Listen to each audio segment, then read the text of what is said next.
जय श्रीमन नारायण सभी को। तो यहाँ पे ये जो रामपाल जी महाराज हैं, ये एक बात कहते हैं कि भगवद गीता का जो ज्ञान है वो भगवान श्री कृष्ण ने नहीं अपितु काल ने दिया है, और वो भी श्री कृष्ण के शरीर में प्रवेश करके। मतलब इतनी गपोड़ मारते हैं क्योंकि, और ये किस आधार पर इस बात को कहते हैं कि महाभारत में जब बाद में अर्जुन जो है भगवान श्री कृष्ण से पुनः गीता का ज्ञान पूछता है, तो गीता ज्ञान दाता श्री कृष्ण कहते हैं कि मुझे उस ज्ञान का विस्मरण हो गया है, मैं वो ज्ञान जो हूँ भूल गया हूँ, अब मुझे पता ही नहीं। समझ गए? तो ये कहता है, किंतु इसका प्रमाण हम महाभारत से ही देखेंगे। वास्तविकता में भगवान श्री कृष्ण के क्या शब्द थे, क्योंकि शब्दों में हेर फेरी ये लोग करते ही हैं। जब हम स्पष्ट रूप से लिखा हुआ शब्द देखेंगे कि कहाँ पर क्या बोला गया है, क्या कहा गया है, तभी स्पष्ट हमको क्लियर हो सकता है। अभी इसकी वाणी सुनिए कि ये क्या बोल रहा है।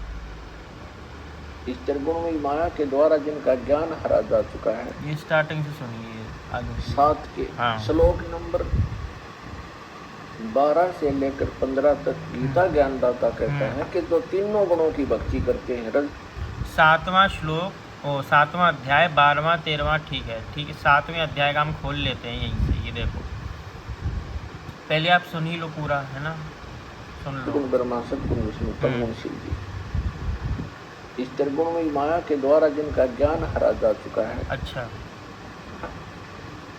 वो मेरी भक्ति भी नहीं करते।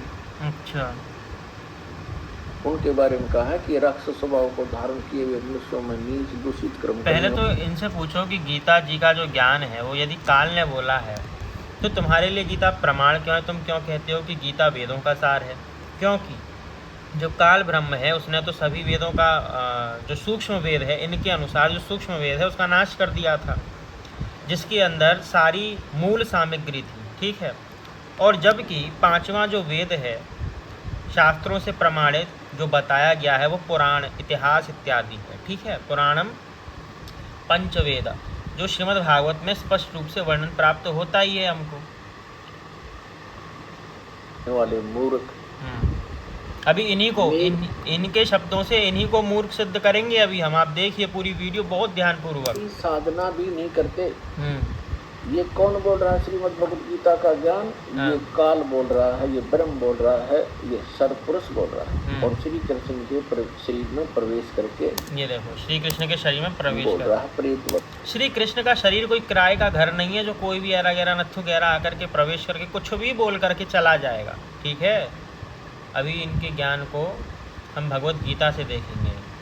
7वें अध्याय का 12वें से लेके 15वें श्लोक तक इन्होंने अपना प्रवचन सुनाया कि ये बोला है कि जो सतोगुण विष्णु, रजोगुण ब्रह्मा, तमोगुण शिव की पूजा करने वाले लोग हैं वो मूर्ख हैं। देख लेते हैं, ये देखो 15वां श्लोक पूरा स्पष्ट रूप से देख लो।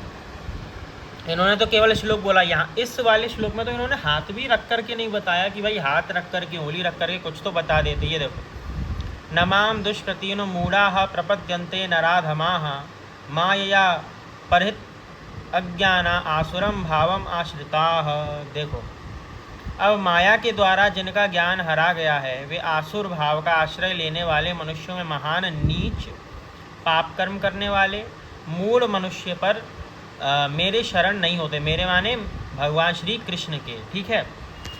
अब देखो, यहीं से देखो, जो दुष्कृति, ये देखो, ये जो दुष्कृति और मूढ़ होते हैं वे भगवान की शरण नहीं लेते। दुष्कृति वे ही होते हैं जो नाशवान, परिवर्तनशील प्राप्त पदार्थों में ममता रखते हैं और अप्राप्त पदार्थों की कामना रखते हैं, ठीक है। और ये देखो, यहाँ से माया, ये देखो, भगवान की जो 3 गुणों वाली माया, ये देखो 3 गुणों वाली माया है, उस माया से विवेक ढक जाने के कारण जो आसुर भाव को प्राप्त हो गए हैं, शरीर, इंद्रिय, अंतःकरण और प्राणों का पोषण करने में लगे हुए हैं, वो मेरे से सर्वथा विमुख ही रहते हैं, इसलिए मेरे शरण नहीं होते। देखो, भगवान स्पष्ट रूप से कह रहे हैं कि जो व्यक्ति का ज्ञान मेरी माया के द्वारा हर लिया गया, जो इन 3 गुणों के अधीन हो गया है, जिसका विवेक माया के द्वारा ढक लिया गया है, वह आसुर भाव को प्राप्त हो जाता है। यहाँ कहाँ पर, किस स्थान पर ये लिखा है कि ब्रह्मा, विष्णु जो और महेश, उनका ज्ञान माया के द्वारा हर लिया गया? बताओ, कहाँ लिखा है? कहाँ लिखा है बताओ। ये देखो, ये देखो, असुर नाम प्राणों का है, ठीक है, और प्राणों को प्रत्यक्ष ही आने जाने वाला अर्थात क्रियाशील और नाशवान देखते हुए उन प्राण पोषण करने में ही लगे रहते हैं। ये देखो आगे देख लो, ये देखो, रहती न प्रभु चित चूक किए की करत सुरति सिय बार हिए की, मानस में कहा गया है। अब देखो, चलो इसका आगे का श्लोक भी देख लो, 16वां श्लोक है ना, ये देखो यहाँ क्या बोला है, चतुर्विधा भजन्ते माम जनाः सुकृतिनो अर्जुन आर्तो जिज्ञासी अर्थात ज्ञानी चा भर्तृषभ, माने 4 प्रकार के भक्त होते हैं। ये देखो, कहीं कोई संबंध नहीं है जो इस व्यक्ति ने बोला है, किंतु जबरदस्ती सुकृति माने पवित्रात्मा मनुष्य अर्थात भगवत संबंधी काम करने वाला मनुष्य 4 प्रकार के होते हैं। ये चारों मनुष्य मेरा भजन करते हैं अर्थात स्वयं मेरे शरण होते हैं। दुष्कृतिनः पद से भगवान में न लगने वाले मनुष्यों की बात आई थी, सुकृतिनः पद से भगवान में लगने वाले मनुष्यों की बात कहते हैं। ये सुकृति मनुष्य शास्त्रीय सकाम पुण्य कर्म करने वाले नहीं, प्रत्युत भगवान से अपना संबंध जोड़कर भगवत संबंधी कर्म करने वाले हैं। देख लो भाई, और ये देखो, आर्तो जिज्ञासुर अर्थात ज्ञानी च भर्तृषभ, 4 प्रकार के भक्त हैं। ये देखो, अर्थात कौन सा भक्त है, जिनको अपनी न्याययुक्त सुख सुविधा की इच्छा है, ठीक है, धन संपत्ति वैभव आदि की इच्छा हो जाती है, परंतु उसको वे केवल भगवान से ही चाहते हैं, अन्य किसी से वो चाहते भी नहीं, ठीक है। ये अर्थाती भक्त है, ये भी श्रेष्ठतम है क्योंकि वो भगवान से ही तो चाह रहा है, संसारी व्यक्ति से तो मांग नहीं रहा कुछ, ठीक है। ये देखो, जिसको धन की इच्छा है पर उसकी प्राप्ति के लिए वह सांसारिक उपायों का सहारा लेता है और कभी धन के लिए भगवान को भी याद कर लेता है, वह केवल अर्थाती अर्थात अर्थ का भक्त है, भगवान का भक्त नहीं है, कारण कि उसमें धन की इच्छा ही मुख्य है, परंतु जिसमें भगवान के संबंध की मुख्यता है, ठीक है, माने कि अर्थ कामना भी यदि उसके अंदर है तो केवल भगवान से मांगेगा, अन्य से नहीं, तो ऐसा अर्थाती। ये देखो, आर्त भक्त। प्राण संकट आने पर, हाँ, आफत आने पर, मन के प्रतिकूल घटना घटने पर जो दुखी होकर अपना दुख दूर करने के लिए भगवान को पुकारते हैं और दुख को दूर करना केवल भगवान से ही चाहते हैं, दूसरे किसी उपाय को काम नहीं लेते, वे आर्त भक्त कहलाते हैं, ठीक है। अब ये कहता है कि श्री कृष्ण भूल गए थे गीता के ज्ञान को, उसको भी देख लेते हैं, किससे, महाभारत से, अनुगीता पर, ठीक है। ये देख लो यार, अब यहाँ पे हम देखेंगे भगवान श्री कृष्ण ने क्या कहते हैं जब अर्जुन कहता है कि मुझे गीता का ज्ञान पुनः दो क्योंकि मैं भूल गया हूँ, ठीक है।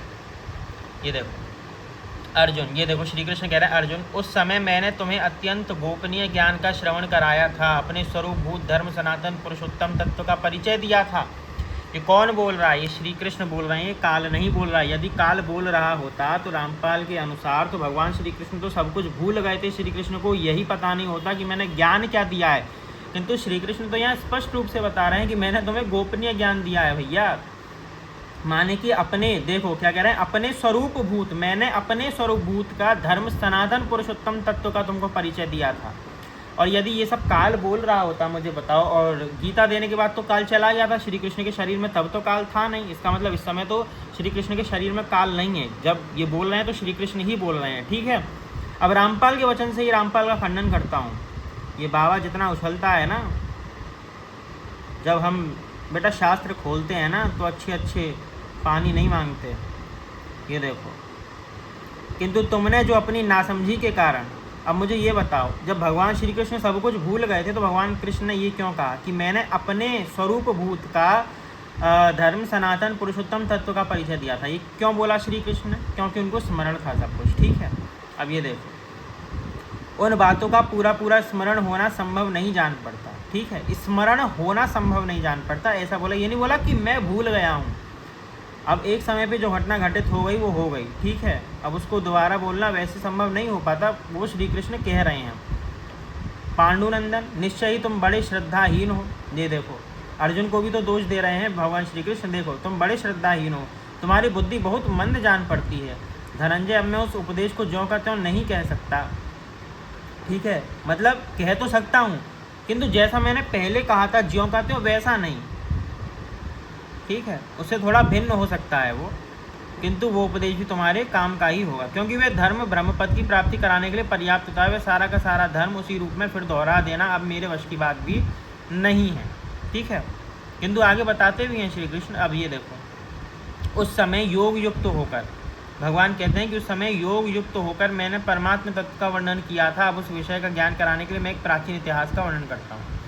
तो यहाँ श्री कृष्ण प्राचीन इतिहास का वर्णन कर रहे हैं, ठीक है, जिससे तुम उस समत्व बुद्धि का आश्रय लेकर उत्तम गति प्राप्त कर लोगे। धर्मात्माओं में श्रेष्ठ अर्जुन, अब तुम मेरी सारी बात ध्यान देकर सुनो।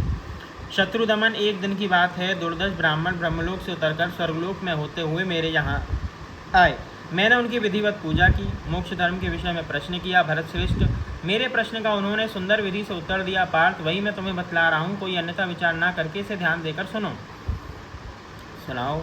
श्री कृष्ण, मधुसूदन, तुमने सब प्राणियों पर कृपा करके, देखो ब्राह्मण क्या कह रहा है श्री कृष्ण से, मधुसूदन तुमने सब प्राणियों पर कृपा करके उनके मोह का नाश करने के लिए जो यह मोक्ष धर्म से संबंध रखने वाला प्रश्न किया है, उसका मैं यथावत उत्तर दे रहा हूँ। प्रभु माधव, सावधान होकर मेरी बात श्रवण करो। प्राचीन समय में काश्यप नाम के एक धर्मज्ञ तपस्वी ब्राह्मण किसी सिद्ध महर्षि के पास गए, जो धर्म के विषय में शास्त्र के संपूर्ण रहस्यों को जानने वाले, भूत और भविष्य के ज्ञान विज्ञान में प्रवीण, लोक तत्व के ज्ञान में कुशल, सुख दुख के रहस्य को समझने वाले, जन्म मृत्यु के तत्वज्ञ, पाप पुण्य के ज्ञाता और ऊंच नीच प्राणियों कर्मानुसार प्राप्त होने वाली गति के प्रत्येक दृष्टा थे। वे मुक्त की भांति विचरने वाले सिद्ध, शांत चित्त, जितेंद्रिय थे। ठीक है, आगे देख लेते हैं। सिद्ध ने कहा, तात काश्यप मनुष्य नाना प्रकार के शुभ कर्मों का अनुष्ठान करके केवल पुण्य के संयोग से इस लोक में उत्तम फल और देवलोक में स्थान प्राप्त करते हैं। जीव को कहीं भी अत्यंत सुख नहीं मिलता, किसी भी लोक में वह सदा नहीं रहने पाता। तपस्या आदि के द्वारा कितने ही कष्ट सहकर बड़े से बड़े स्थानों को क्यों ना प्राप्त किया जाए, वहाँ से भी बार बार नीचे आना ही पड़ता है। मैंने काम क्रोध से युक्त तृष्णा से मोहित होकर अनेक बार क्या पाप किए हैं और उनके सेवन के फलस्वरूप घोर कष्ट देने वाले अशुभ गतियों को भोगा है। बार बार जन्म और बार बार मृत्यु का क्लेश उठाया है। तरह तरह के आहार ग्रहण किए और अनेक स्तनों का दूध पिया है। बहुत से पिता, भांति भांति की माताएं देखी हैं। विचित्र विचित्र सुख दुखों का अनुभव किया है। कितनी बार मुझ में प्रियजनों का वियोग, अप्रियजनों का संयोग हुआ है। ये देखो, धन को मैंने बहुत कष्ट सहकर कमाया था, वे मेरे देखते देखते नष्ट भी हो गया। राजा स्वजनों की ओर से कई बार बड़े बड़े कष्ट, अपमान उठाने पड़े। तन और मन की अत्यंत भयंकर वेदनाएं सहनी पड़ी। मैंने अनेक बार घोर अपमान, प्राणदंड और कड़ी कैद की सजाएं भोगी हैं। मुझे नरक में गिरना, यमलोक में मिलने वाली यातनाओं को सहना पड़ा है। इस लोक में जन्म लेकर मैंने बारंबार बुढ़ापा, रोग, व्यसन, राग, द्वेष आदि द्वंद्वों के प्रचुर दुख सदा ही भोगे हैं। भाई इसको देखकर तो, इसको पढ़ पढ़ करके तो हमें वैराग्य होने लगा है। ये देखो, इस लोक में अनुभव के पश्चात मैंने इस मार्ग का अवलंबन किया है और अब परमात्मा की कृपा से मुझे उत्तम सिद्धि प्राप्त हुई है। ये देखो, भगवान श्री कृष्ण का तदंतर धर्मात्माओं में श्रेष्ठ काश्यप उन सिद्ध महात्माओं के दोनों पैर पकड़कर जिनका उत्तर कठिनाई से दिया जा सके ऐसे बहुत से धर्मयुक्त प्रश्न पूछे। काश्यप ने पूछा, महात्मन, यह शरीर किस प्रकार गिर जाता है? ये देखो, ये ज्ञान भगवद गीता में भी दिया था ना श्री कृष्ण ने, लेकिन उसको अब एक कथा के माध्यम से समझा रहे हैं। फिर दूसरा शरीर कैसे प्राप्त होता है? संसारी जीव किस तरह इस दुखमय संसार से मुक्त होता है? जीवात्मा प्रकृति मूल विद्या उससे प्राप्त होने वाले शरीर को कैसे त्याग करता है और शरीर से छूटकर दूसरे में किस प्रकार प्रवेश करता है? मनुष्य अपने किए शुभ अशुभ कर्मों का फल कैसे भोगता है? दूसरे अध्याय में बताया था श्री कृष्ण ने। ठीक है, शरीर ना रहने पर उससे कर्म कहाँ रहते हैं? ब्राह्मण कहते हैं, कृष्ण काश्यप के इस प्रकार पूछने पर सिद्ध महात्मा ने उनके प्रश्नों को क्रमशः उत्तर देना आरंभ किया। वह बता रहा हूँ, सुनिए। सिद्ध ने कहा, काश्यप, मनुष्य इस लोक में आयु कीर्ति को बढ़ाने वाले जिन कर्मों का सेवन करता है वह शरीर प्राप्ति में कारण होते हैं। शरीर ग्रहण के अनंतर जब वे सभी कर्म अपना फल देकर क्षीण हो जाते हैं, उस समय जीव की आयु का भी क्षय हो जाता है। उस अवस्था में विपरीत कर्मों का सेवन करने लगता है। इस विनाश काल निकट आने पर उसकी बुद्धि उल्टी हो जाती है। देखो, ये पूरा का पूरा ज्ञान, ये देखो ज्यों का त्यों। ये देखो,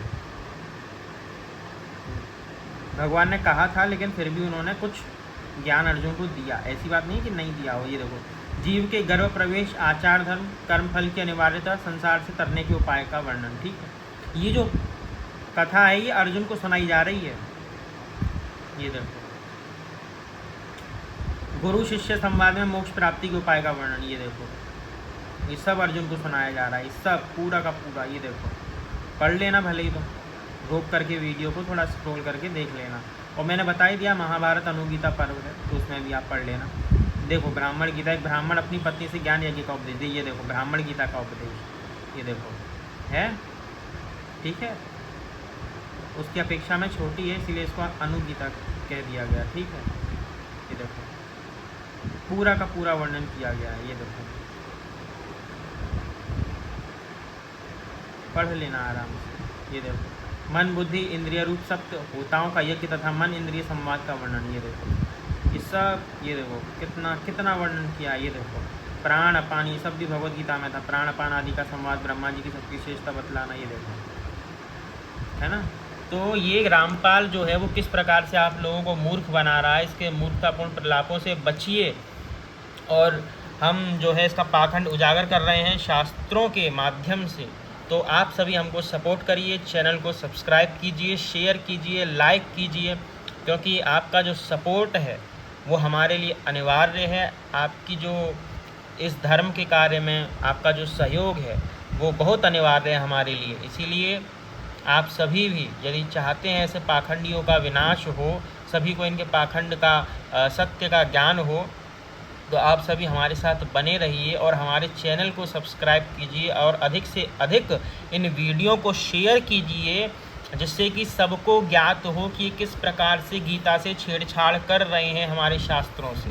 सभी को जय श्रीमन नारायण, जय श्री कृष्ण।